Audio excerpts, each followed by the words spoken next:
epitelial quanto o muco vaginal, tá? Que é o muco, ele é importante para mudar o pH do trato reprodutivo no momento da inseminação artificial ou da cópula, tá? E também para a condução desses espermatozoides lá dentro do trato reprodutivo. Tá? Depois que a fêmea tem uma ovulação, né? O que acontece? Esse óvulo, esse oócito, ele vai para o oviduto, tá? Então, o oviduto, a gente divide ele em 3 partes, tá? O infundíbulo, né, que vai ser ou fímbrias, né? Em humanos a gente chama de fímbrias, assim como a gente não chama de oviduto, fala uterino, né? O infundíbulo, a ampola e o istmo. A fertilização ocorre dentro da ampola, tá? E o que acontece? O oviduto, ele é o menor órgão reprodutivo, tá? E dentro desses 3 locais aqui que eu estou falando para vocês, infundíbulo, ampola e istmo, a composição celular de cada um deles é totalmente diferente, tá? Então, ali no infundíbulo, eu tenho muito mais células ciliares, certo? Por quê? Porque essas células ciliares precisam impulsionar o oócito para ele chegar à ampola, tá? Gente, mas eu tô falando um negócio assim, ó, tá? Em 3 porções diferentes, células totalmente diferentes. Na ampola, eu tenho uma porção muito maior de células secretoras, certo? Por quê? Porque é onde vai acontecer a fertilização, né? Então, eu preciso gerar um ambiente propício para essa fertilização, tá? E lá no istmo eu vou ter uma maior quantidade de células secretoras e ciliadas também, porque ali o que vai passar ali é o zigoto, que é o que se forma depois da fertilização, tá? Você pode sentir a parte das fímbrias aí, qual que é a função dela? Né? Tá. Nas fímbrias a gente vai ter principalmente a fímbria ou infundíbulo ali, tá? A gente vai ter. A fímbria é o que capta. O que acontece, gente? O ovário tá aqui, né? E aí a impressão que dá é como se fosse um cano aqui, né? O oviduto. Mas na verdade a fímbria do oviduto recobre o ovário, tá? Porque quando acontece a ovulação, o que acontece? O folículo que vocês vão ver amanhã na aula prática, ele rompe, certo? E ele vai romper em diferentes locais para espécie bovina ou para espécie suína, né? E vai romper em diferentes locais. Diferente, por exemplo, da égua, que tem uma fossa da ovulação. Ela tem um lugar específico para acontecer a ovulação, tá? Então, essa fímbria, ela recobre o oviduto. Então, a fímbria, tá? Ela tem esse papel de captar, e o infundíbulo, Dani, ele tem essa proporção maior de células ciliares. Por quê? Porque ele vai empurrar o oócito lá para a ampola, que é o local onde vai acontecer a fertilização, tá? Então, na ampola acontece a fertilização, e a região do istmo tem uma proporção também maior de células ciliares, porque é onde vai acontecer vai empurrar também, né? Precisa dessas células ciliares para empurrar a célula que vai se formar depois da fertilização, que é o zigoto, tá? Vai empurrar as células para o infundíbulo. As células ciliares do infundíbulo, né? Vão fazer esse movimento de propulsão para que o oócito vá para a ampola, tá? Então, o oviduto é o local onde vai acontecer a fecundação e o desenvolvimento embrionário inicial, tá? Dentro do útero, tá? Dentro do útero é onde vai acontecer o transporte dos espermatozoides, ok? O desenvolvimento desse concepto e a embriogênese inicial. Quando o embrião entra para dentro do útero, que é por volta de 5 dias depois da ovulação, tá? Esse ambiente precisa estar propício para o recebimento do embrião, ok? As células, tá? Então, o que é as células? O que as células parecem aqui para vocês?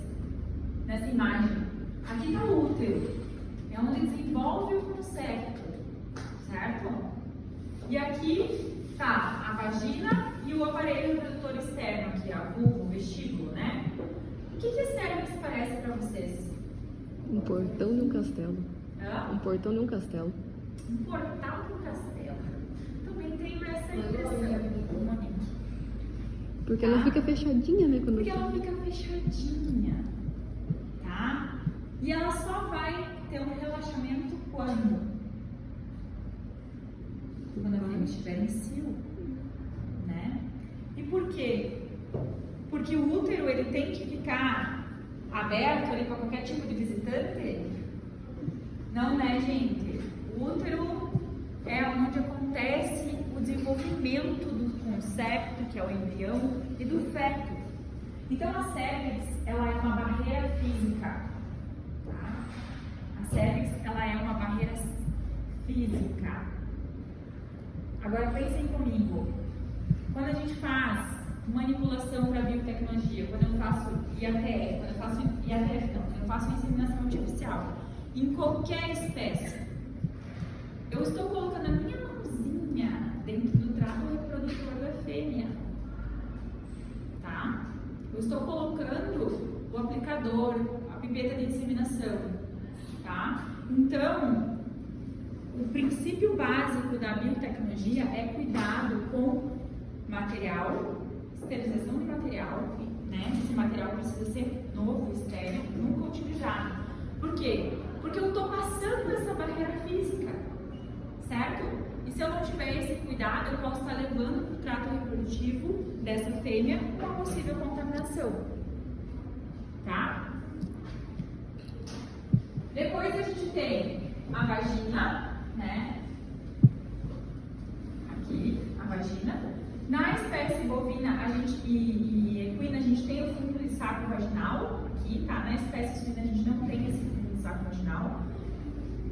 Então, uma coisa que é muito comum quando a gente está aprendendo a inseminar é a gente se perder no fundo de saco vaginal. Igual a Tá? Espécie suína que não tem. Suína não tem. Não tem o fundo de saco vaginal. Então, o que acontece é a gente se perder no fundo de saco vaginal, tá? Porque, ó, deixa eu ver aqui. Ó, essa é a cervix, tá? O portal do castelo, né, Monique? Então, aqui tá a cervix. E esse aqui é o fundo de saco vaginal, tá? Então, quando você coloca a pipeta de inseminação, ela não vai direto para a cervix, bebê. Ela não vai. Ela vai lá no fundo do saco vaginal, lá do outro lado, tá? Então, é isso que acontece. É por isso que quando a gente vai inseminar uma vaca, a gente faz o acesso pelo reto da vaca para fixar essa cervix, deixar ela firme, para que no momento que eu coloque o aplicador, eu consiga direcionar esse aplicador para a cervix e ele não se perca no fundo do saco vaginal, tá? Exatamente. Quando a gente vai inseminar uma égua, tá? Geralmente a gente não faz o acesso pela via transretal, a não ser que a gente vai fazer que a gente for fazer uma inseminação intraprofunda ou uma inovulação. Aí a gente faz, tá? Mas geralmente o que a gente faz é a introdução da pipeta protegida com os dedos. Você chega na cervix aqui com os dedos, mas você não vai entrar com os teus dedinhos na cervix. Você vai usar os teus dedos para localizar a cervix. No que você localiza a cervix, você passa o catéter entre os teus dedos para ele entrar na cervix. Porque se você colocar os teus dedões dentro da cervix, você está fazendo o quê? Passando a barreira física. É claro, a minha luva é uma luva de qualidade, estéril, mas o quanto mais a gente puder evitar essa manipulação, melhor. E quando a gente está inovulando o embrião, pior ainda. Porque quanto mais tu manipular a cervix, tá? Mais tu vai poder estar gerando a produção de prostaglandinas que vão poder causar uma luteólise no teu corpo útil. Mas isso eu vou falar mais. E aí? Perfeito. Ela é bem na definição. A cervix? Não, a Aqui, ó. É que aqui na foto, né, parece que é essa coisa linda aqui, mas ele é gigante. Tá? Então a vagina e aqui o vestíbulo da vagina, né, que vai ser a separação entre a vagina e o aparelho reprodutor externo. Certo? Vai ser o vestíbulo, aqui a vulva, o clitóris. E que no caso, o que é importante, né? No momento que a gente vai usar uma biotecnologia, o que a gente precisa fazer nesse aparelho reprodutor externo? Limpar bem limpinho, né? Tá? Vou deixar tudo bem limpinho pra gente conseguir. Já que não vai oferecer errado, eu vou. Estão aqui, né? Você escreveu, fala, ou. Tá? A prof, né? É lógico. Quanto mais nós somos francês, né? Que não é só falar do ovário, né, gente? O ovário de cada espécie ele é diferente, tá? Por quê? Quantos folículos uma porca ovula num ciclo estral dela? Todo mundo conseguiu entender o conceito de ciclo estral, ovulação? Quando eu falo isso, todo mundo consegue ligar o nome ao evento?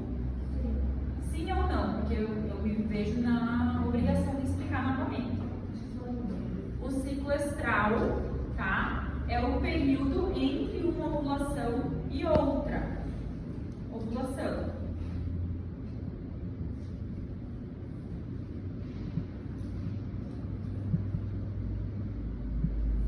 Ele vai ter duração média nas espécies de produção de 21 dias. Média. O que isso quer dizer? Isso não é regra. Tá? E o que é o conceito de ovulação? Tá? A ovulação é quando um folículo pré-ovulatório ou um folículo de Greff, ele ovula, ou seja, ele libera o gameta feminino que é o óvulo.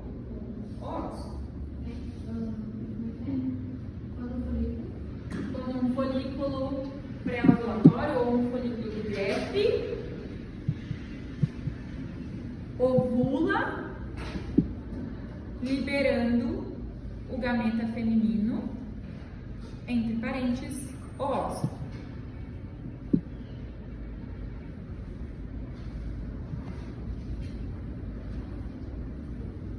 Então, voltando à pergunta.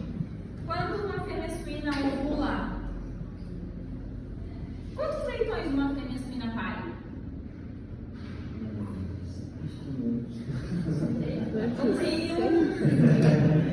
E o ciclo reprodutivo dela, boa, foram bem. 500 nem tanto, né? Mas Não é 16? se Deus quiser, 16, né? É. No mínimo 16. Depende da raça. Quantos terneiros uma vaca pare normalmente? 1, às vezes 2. Quantos potros uma égua pare? 1. Né? Então, o que acontece, gente? Por que será que o ovário da porca ele tem esse formato de caixa de uva?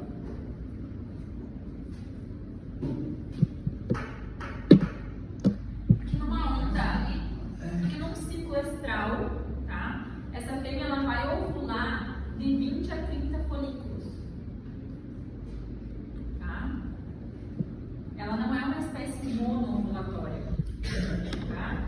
Tem múltiplas ovulações. De 20 a 30. Diferente de uma vaca. Tá?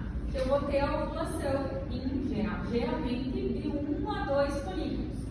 E aí eu vou formar um corpo lúteo apenas. Tá? Essa imagem está representando aqui um corpo lúteo. Ela vai ter múltiplos corpos lúteos também. Exatamente. Porque cada ósseo, Thaís, é uma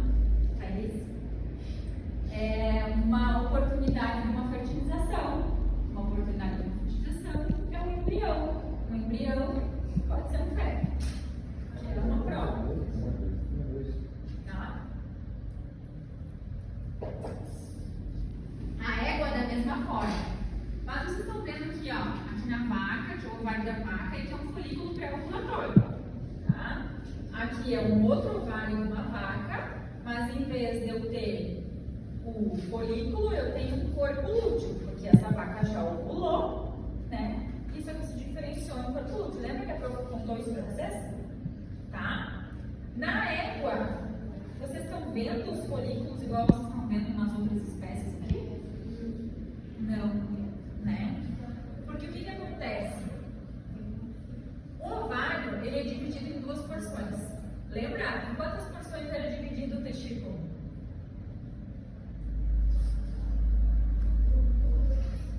Quais eram elas? E o parênquima, né? Ou a região intersticial e a região dentro do túbulo seminífero, certo? O que acontece? Aqui a gente também tem duas regiões, a cortical e a medular, tá? Então, para suínos e bovinos, a gente tem essa conformação, ok? Em que a gente tem a medular no centro do ovário, certo? E a medular está cheia de quê? Vasos. E aqui na córtex, onde estão os gametas, vocês estão vendo uma grande concentração de vasos aqui? Não. E por que isso acontece?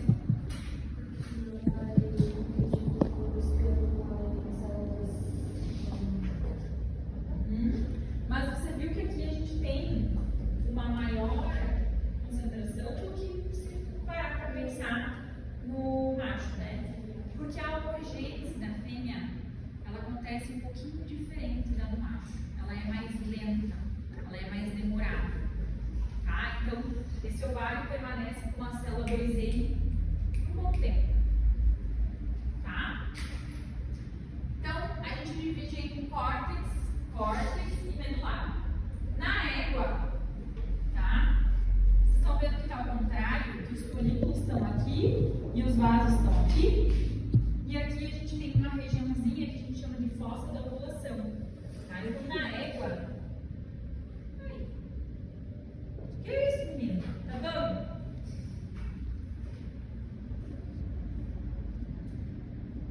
Na égua, gente, é ao contrário a relação entre a córtex e a medular.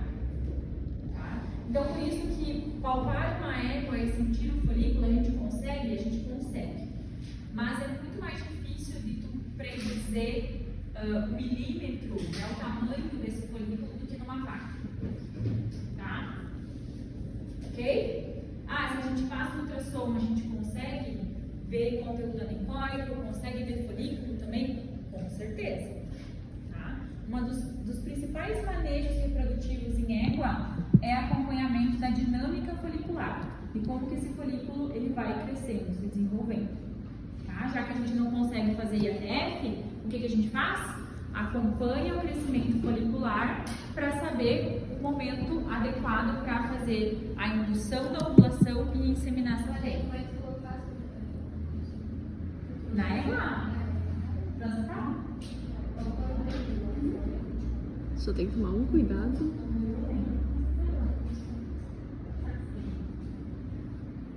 Tá? Por que na égua cortical é interna e ambulatória? Exatamente. Porque é assim. Deus fica assim.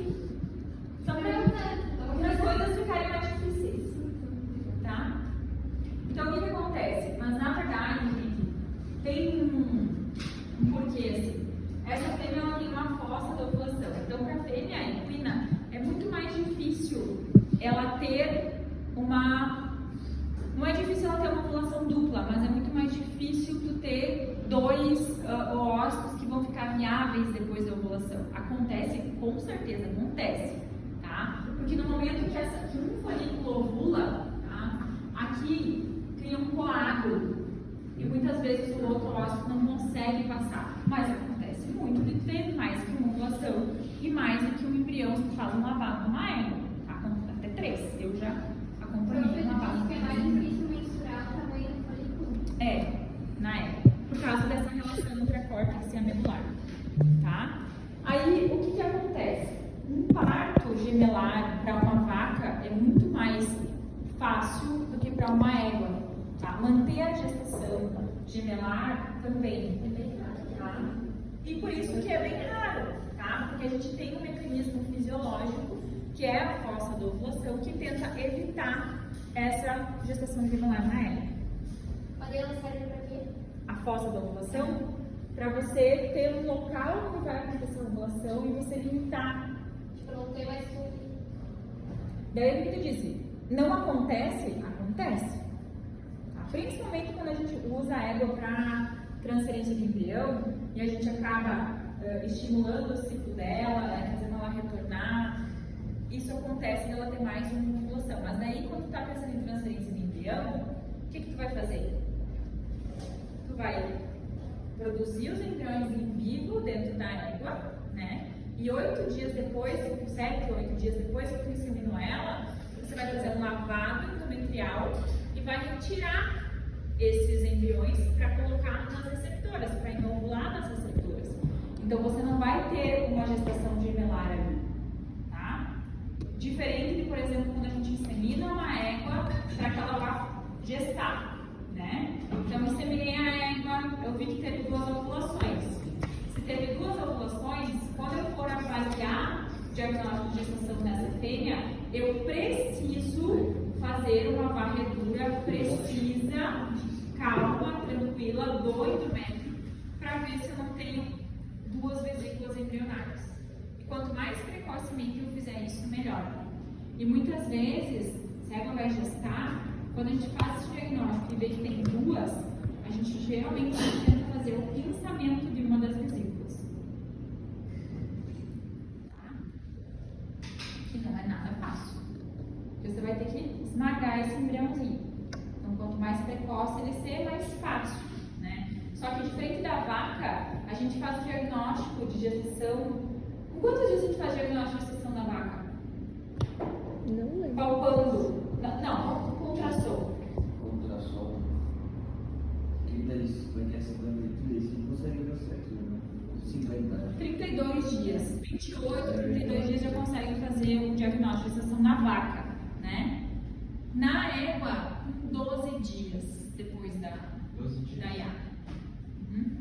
Geralmente a gente faz com 14, mas com de 28 a 32 dias. Com o uso do ultrassom, tá? A égua, a sexagem é com 45 dias, se não me engano. E a égua, quantos dias? A égua, o diagnóstico de gestação com ultrassonografia, geralmente a partir do 14º dia, depois da inseminação, tá? Depois da ovulação, na verdade. Mas eu já consigo ver vesícula com 12 dias.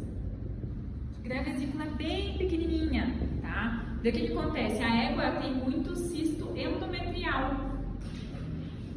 E o que o cisto endometrial parece? Uma vesícula embrionária, óbvio, né? Tá? Não, essa que eu tive 32 dias da vaca também. Era só. Na computação você vai conseguir ver com 45 dias, que aí o que tu vai ver é a diferença, a simetria dos corpos. Mas a gente vai falar mais adiante. Tá? Então a tubuterina, tá? Vocês estão vendo aqui, ó, que as fímbrias, elas estão recobrindo o ovário, tá? E aí a gente tem aqui o infundíbulo, a ampola, que é onde vai acontecer a fertilização. Aqui tá a galera e aqui tá o óvulo. Tá? Conseguiu ver a galera? Criança, neném, tá? Aqui na ampola vai acontecer a fertilização. Todo mundo vai lembrar disso, né? Tá? E aqui a gente tem, né, aqui no istmo, a junção útero-tubárica. Essa junção útero-tubárica, tá, gente, ela acaba restringindo a quantidade de espermatozoide que consegue passar ali pra dentro. Entendeu? Não é todo mundo também. Tá no istmo, então também vai ter uma barreira. Tem uma barreira, mas na porta não tem. assim é a vida, né? Minhas sortes aqui me adoram uma exceção. Na porta, na É. porta. Tá?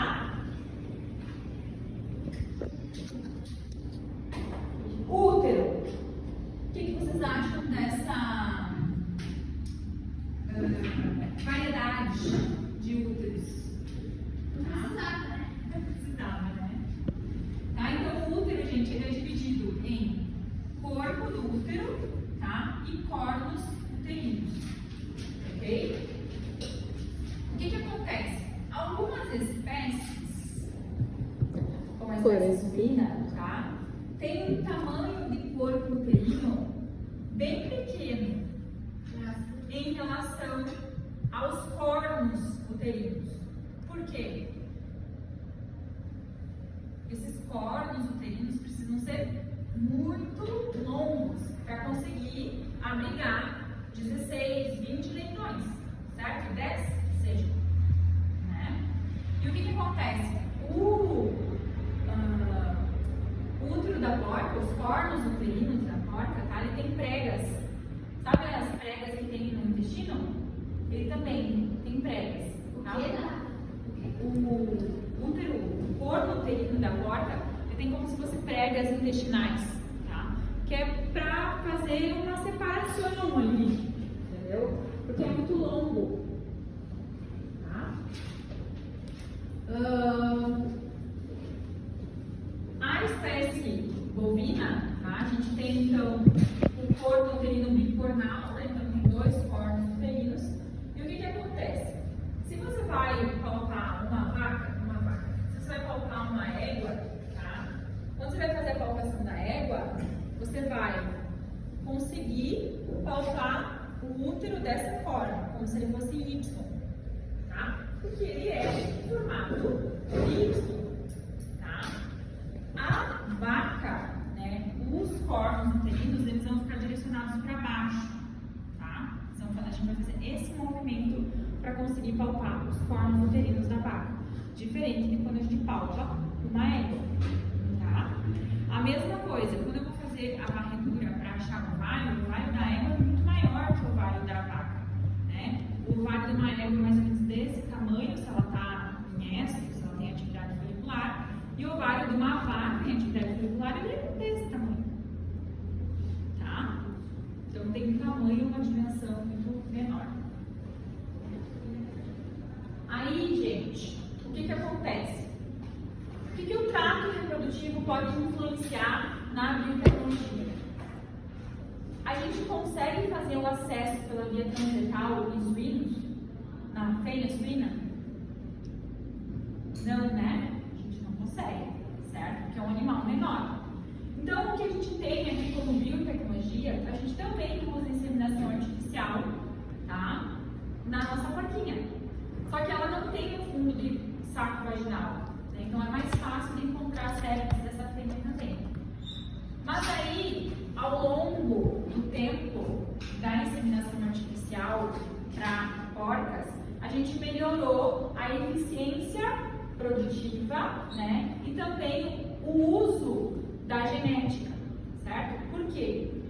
Antigamente a gente fazia só inseminação cervical, certo? Que eu precisava de um volume de dose inseminante bem maior e de uma concentração espermática bem maior, certo?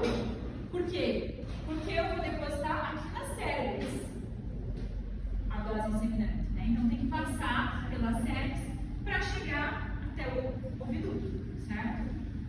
Como a gente pode usar um catéter para passar por dentro dessa cervix, a gente melhorou e a gente faz, então, hoje a inseminação pós-cervical, tá? Ou intrauterina. Que o que acontece? A gente faz a mesma metodologia contra a cervix aqui, só que a gente passa um catéter por dentro dessa pipeta de inseminação, que vai mais ou menos até o corpo do útero da femelinha. Então, eu passo a barreira da cervix e eu consigo diminuir o volume da dose inseminante e diminuir a concentração espermática também. Isso quer dizer o quê? Se eu estou pensando no sêmen, no uso do macho para produzir dose, que isso quer dizer?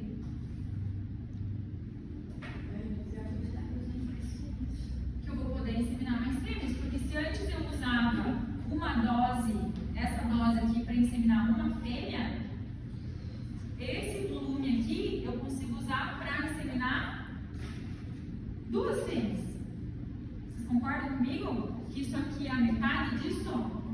Tá? Então eu consigo usar para inseminar 2 fêmeas. Tá? Tenho bom percentual de taxa de nascidos, de taxa de aparição. Tá? O que acontece? A gente usa principalmente na categoria porca, tá? Que é aquela fêmea que já teve uma gestação. Nas marrãs, o que vocês acreditam que vai ser? A marrã é a fêmea suína que não teve nenhuma gestação ainda, é uma leitoa, tá? É uma marrã. A marrã, qual que é o tamanho da cervix dessa marrã? Pequeno, porque ela não teve o canal do parto ainda passando ali um leitãozinho, certo? Então, a gente tem algumas adaptações dessa tecnologia, dessa biotecnologia, em diferença do tamanho do catéter, do calibre do catéter, tá? Para a gente conseguir usar esse tipo de inseminação nas porcas, nas marrãs também, tá? Mas assim, o nosso plantel, mais de 95% das fêmeas do plantel brasileiro, das fêmeas suínas, são inseminadas por inseminação artificial. Dessas 90%, em torno de 70% é usado a inseminação pós-cervical. Esses 30% são provavelmente marrãs, tá? Porque não são todas as granjas que têm treinamento, que utilizam a inseminação pós-cervical no marrã, tá? Porque é mais difícil, porque sangra, porque às vezes tem que tirar e inseminar normal, então é uma tecnologia que ainda está sendo validada, tá? Mas o Brasil insemina muito mais que outros países, tá? E a gente tem inseminação profunda uterina, tá? Que é um catéter muito mais longo, tá? E vocês estão vendo que esse catéter entra aqui dentro dos cornos uterinos. Vocês acham que deve ser fácil ou difícil passar isso aí? Tá? Então, esse tipo de inseminação que é usado para quê? Inseminação de fêmea de granja núcleo, mas é muito difícil. E quando a gente vai usar semi-crio para essas fêmeas, quando se vai usar semi-crio preservado. Tá? Então é só título de curiosidade para vocês saberem. Mas vocês entenderam por que é importante conhecer o trato reprodutivo da fêmea? Tá? Isso vai acabar moldando como que a gente usa a tecnologia da reprodução. Tá? Aqui a gente vai mostrar o que acontece. Quando eu uso essa inseminação aqui, eu preciso do macho passando na frente das fêmeas para estimular a contratividade uterina, certo? Para fazer essa fêmea sugar a dose. São 90 ml que ela tem que sugar. Tá? Então, geralmente, a gente tem umas adaptações invejosas de não gambiarras, tá? E a gente fixa aqui na porta e deixa a dose aqui para a fêmea sugar. E a gente precisa do estímulo do macho, o macho passando na frente da fêmea para isso acontecer. Isso leva tempo, manejo, tá? Quando a gente usa essa inseminação aqui, a gente não precisa esperar esse tempo, porque a dose flui, porque está lá dentro do útero, e a gente não precisa passar o cachaço na frente da fêmea. Tá?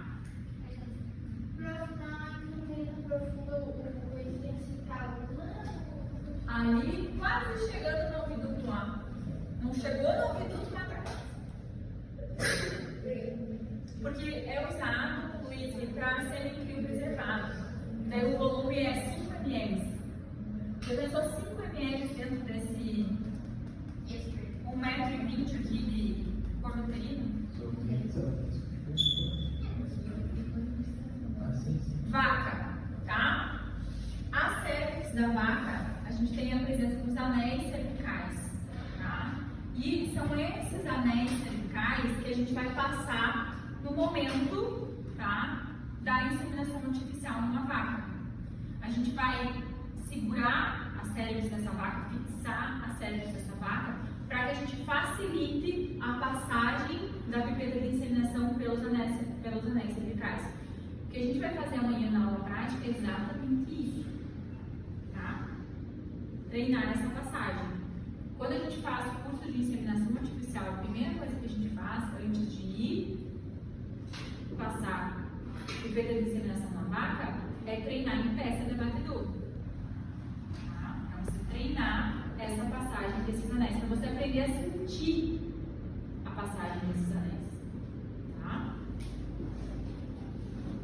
Então, aqui, o que vai acontecer? Eu vou colocar a pipeta de inseminação como um aplicador, né? E vou colocar ela aqui na frente das células.